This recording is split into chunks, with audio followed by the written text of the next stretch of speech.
Hello students, I am Professor Dheeraj Kumar Singh from Department of Mechanical Engineering, Sagar Group of Institutions, Sistekar, Bhopal. In topic 1 we had already discussed basics of manufacturing processes and introduction of casting. And in last class we had discussed some of the important terminologies related to castings. So in topic 2 we will discuss pattern, types of patterns, pattern allowances and type of molds. So let's start. Pattern. Pattern is the replica of the object to be made with some modifications by the help of casting process. The main modifications are the addition of pattern allowances, core prints and elimination of fine details which cannot be obtained by casting and hence are to be obtained by further processing. Pattern is nothing but the replica of the object which we have to see in our final castings. So there are some pattern allowances. For an example, cast iron. In cast iron, 10 mm per meter. That means in 1 meter, 10 mm of the cast iron get shrinks. So in brass, copper, aluminium, we can see 15 mm per meter. In steel, we can see 20 mm per meter, and in zinc, it is 25 mm per meter. If we will see in bismuth, then the shrinkage is negligible in bismuth. If we will see in white metals, then it will be 5 mm per meter length. And similarly, we can say it for the grey cast iron also, because grey cast iron is a material which doesn't shrink when it gets solidifies. It expands when it solidifies. It expands normally. So now we will see the pattern allowances. There are 5 types of pattern allowances. First is shrinkage allowance, draft allowance, machining allowance, shaking allowance and distortion allowance. We are going to see these allowances one by one. Shrinkage allowance. What is shrinkage allowance?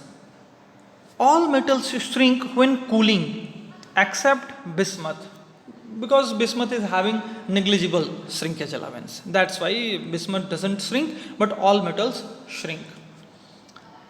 This is because the interatomic vibrations which are amplified by an increase in temperature. Why shrinkage happens? Because the interatomic vibrations. Then the shrinkage allowance is always to be added to the linear dimensions even in the case of internal dimensions. Shrinkage allowance always added to the linear dimensions. Why? Because the main important point is here that whatever the pattern we are making, when we remove the pattern from the mold cavity, that much amount of molten metal we pour into the mold cavity. But what happens when that molten metal gets solidifies, then it shrinks.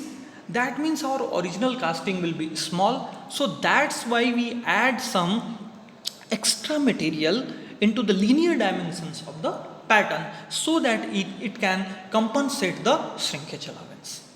So in shrinkage allowance we can see 3 types of shrinkages.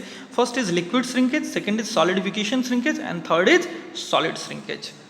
Liquid and solidification shrinkage refers to the reduction in volume when the metal changes from liquid to solid state at solidus temperature. Solidus temperature is a temperature when liquid starts converting its phase from liquid to solid. To account for this, risers are provided in the molds.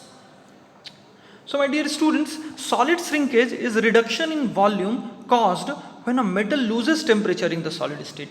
When our molten metal gets cooled down, then means when it loses its temperature, then it changes its phase, it becomes solid from liquid phase. So solid shrinkage values will be added to linear dimensions only. We can see this by the help of a cooling curve in the next slide. Now dear students, here it is a cooling curve for pure metal or compounds.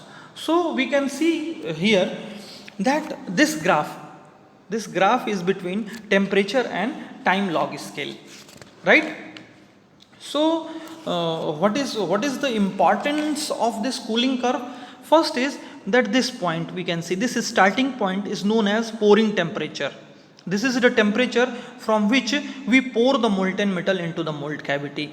After poured into the mold cavity, this molten metal starts cooling down. So that's why this line is written cooling of liquid. Right? This is also known as liquid shrinkage. Means according to, with respect to time, the temperature of liquid is getting down and the liquid shrinkage starts. This line, this is straight line on the temperature scale, we can see this straight line is the phase change line when our liquid gets converted into solid. So here we can see both the phases, liquid and solid.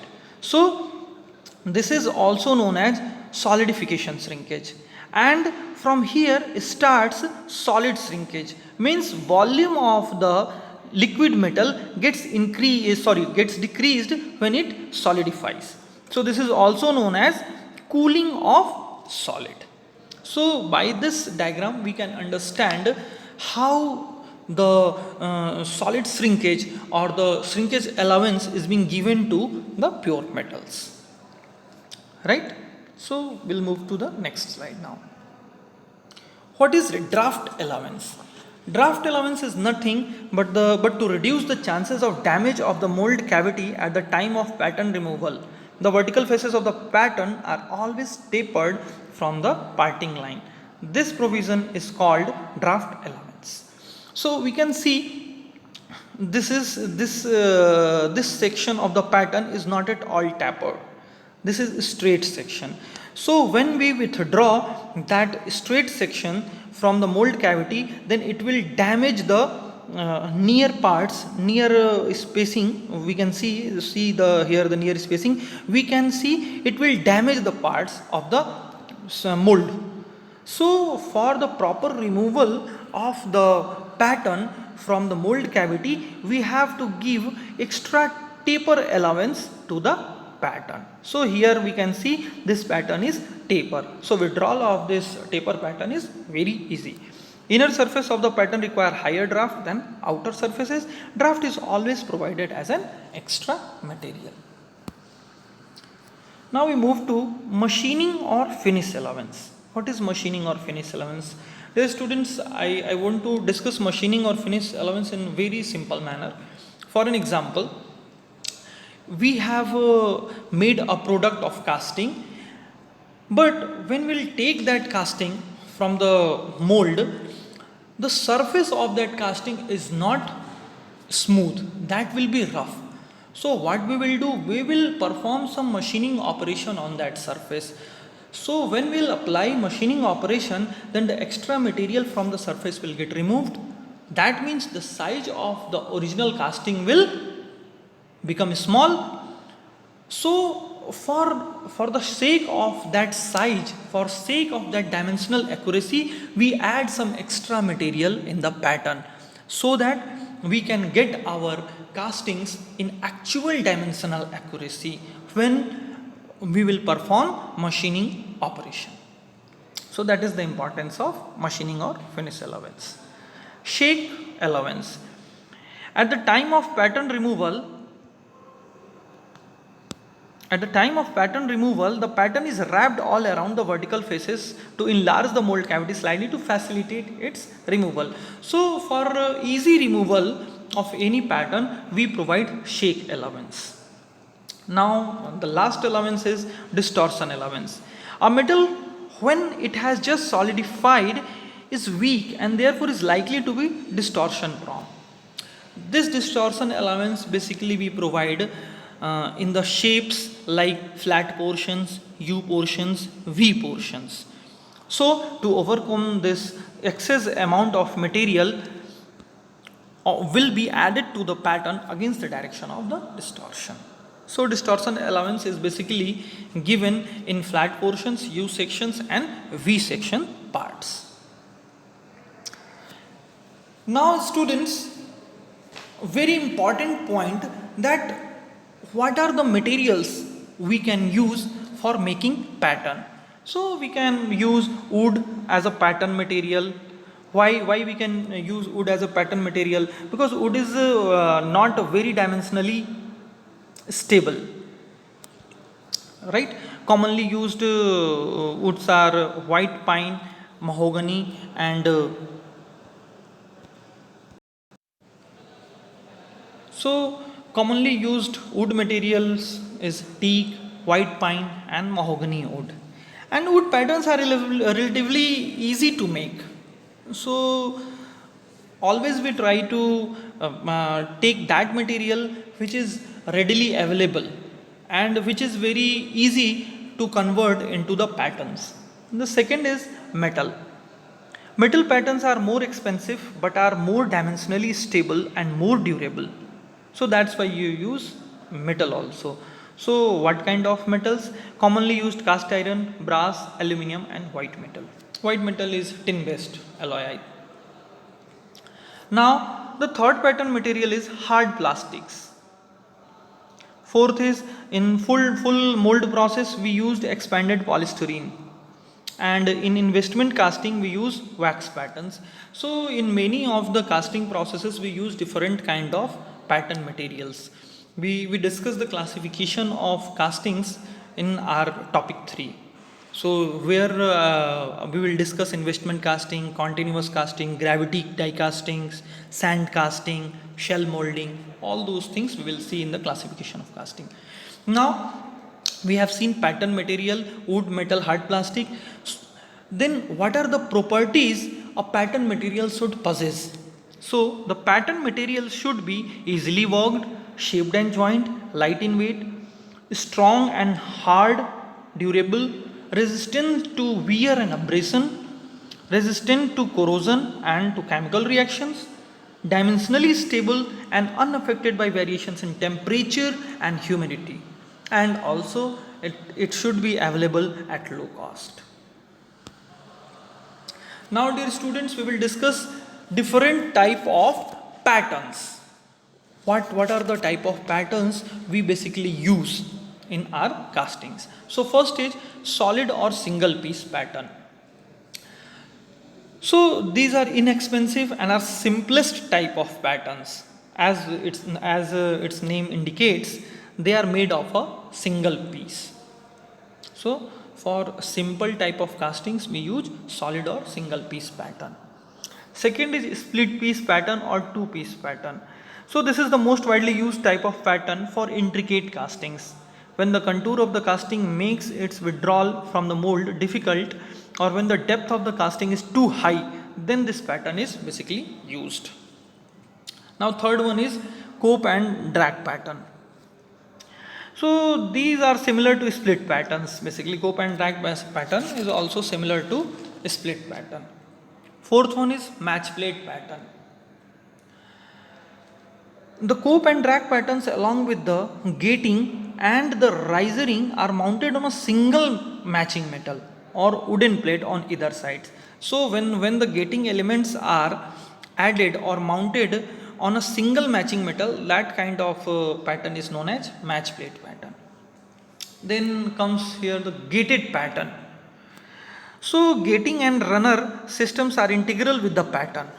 The basic importance of that gating pattern is that if we want to produce small size castings in mass production, more number of patterns along with gating elements like sprue, runner and gate made as a single unit. So this pattern will be kept inside the molds and do the ramming. After withdrawal of the pattern, more number of cavities will be created along with gating elements. So that's why we use gated pattern for mass production. Now loose piece pattern. So this type of pattern is used when the contour of the part is such that withdrawal of the pattern is difficult from the mold or it is not possible. So we use loose piece patterns. Follow board patterns. Follow board pattern basically we use to give the support to the particular casting. This pattern is adopted for those castings where there are some portions which are structurally weak and if not supported properly are likely to break under the forces of ramming. So for support our castings we provide follow board pattern. The next is sweep pattern. Sweep pattern is basically used sweep patterns are used in production of axis symmetric objects, right? So in this 3D mold cavities are created inside the molds by using 2D plane patterns. So look here, these are used for generating large shapes which are axis symmetrical or prismatic in nature, such as bell shaped or cylindrical. So the bells in temples, we can see these bells are being made by the help of sweep pattern. Now skeleton pattern. So normally skeleton pattern consists of a simple wooden frame outlining the shape of the casting to be produced consists of a simple wooden frame. By using this, we can minimize the amount of material consumed in the preparation of 3D solid patterns. And normally skeleton patterns are used for the production of shells, drums, large size cylinders, turbine impellers and runners. So here we can see this type of pattern is useful generally for very large castings required in small quantities where large expense on complete wooden pattern is not justified. And the last pattern is our segmental pattern. Our last pattern is segmental pattern. So in this type of pattern, one segment of the entire pattern will be taken and it will be rotated inside the mold to get the entire mold cavity. Right? To get the hollow cross sections, we can use the course of the molding process. The applications of segmental pattern is wheel rims, rings, alloy wheels. So normally we see the rims of cycles, bikes and the alloy wheels we see in our automobiles. These all are made by the help of segmental pattern. Here we can see some of the figures of the patterns. This A is the pattern, this is solid pattern, single piece or solid pattern, this is split piece. The upper portion can be kept in cope and the bottom portion can be kept in the drag. So this is split piece pattern or two piece pattern. Third one is match plate pattern, we can see this in the figure. Fourth one is cope and drag. Upper portion we can see this is cope portion and this is drag portion. Similarly we can see this sweep pattern. Sweep pattern, I have already told you that by the help of 2D we can create 3D castings, right? So we can see a bell shaped figure here. So this is the example of sweep pattern and this is the example of loose piece pattern. So these are the different figures of different patterns. Now we will move on to type of molds. Basically there are two type of molds. First is open mold and second is closed mold. So what is open mold? We will also understand this by the diagram. Open mold. It is a mold in which the liquid metal is simply poured until it fills the open cavity. We can see this in the figure. This figure A is the open mold. This is the flask. This is the outer periphery of the flask. And this is the portion of sand, molding sand, right? And this is the cavity where we will pour the molten metal. So in open mold we can see very easily we can very easily we can pour the molten metal.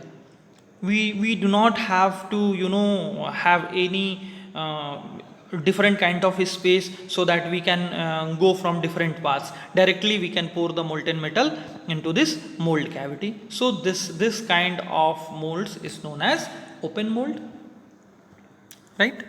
Then second one is closed mold. What is closed mold? The closed mold is provided to permit the molten metal to flow from outside the mold cavity. The closed mold is more important categories in production casting operation. Okay, let's see. If we want some intricate shape, this figure B is the figure of closed mold. So for creating any intricate shape, for producing any difficult shape, we normally use closed molds, because in open molds we cannot create intricate shapes. So first of all, let us understand the basic parts of this particular closed mold. So the outer periphery, we can see this outer periphery is known as the flask. The flask in which the whole system is being kept, right? So now we can see here this particular portion, this dotted portion is our molding sand, right, or mold we can say. This is our molding sand.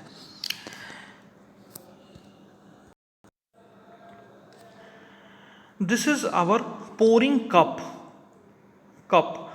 This is also known as pouring basin, from which our molten metal get inside to the mold cavity. This tapered section is known as downsprue. This horizontal section is known as runner, and this is the shape of our mold cavity, or it may be the shape of our pattern. After the removal of pattern, this kind of cavity is being produced here. This yellow color portion is known as core, right? So this flask is divided into two parts. First we can see this top portion, this line is bifurcating two parts. This parting line is bifurcating two parts. The upper portion is known as cope, here it is written, and the down portion, the bottom portion, is known as drag, right? So cope and drag is being differentiated by parting line, right? This is core, this is cast metal in cavity, and this portion is known as our riser. Riser is basically used to compensate the liquid and solidification shrinkage. So in that way, for how the working of this casting will take place here. So simply we pour the molten metal will come in pouring basin first of all, then it will come in down sprue, then it will go to the runner, and from runner it will reach the mold cavity. When the mold cavity will fill, then slowly it will fill the riser also. So whenever there is a decrease in the molten metal, then riser will compensate the decrease in molten metal. So in that way our casting process takes place. So this is the basic difference between open mold and closed mold. So normally closed mold is used everywhere, and for very simple castings we use open mold. So that's all for today. Thank you.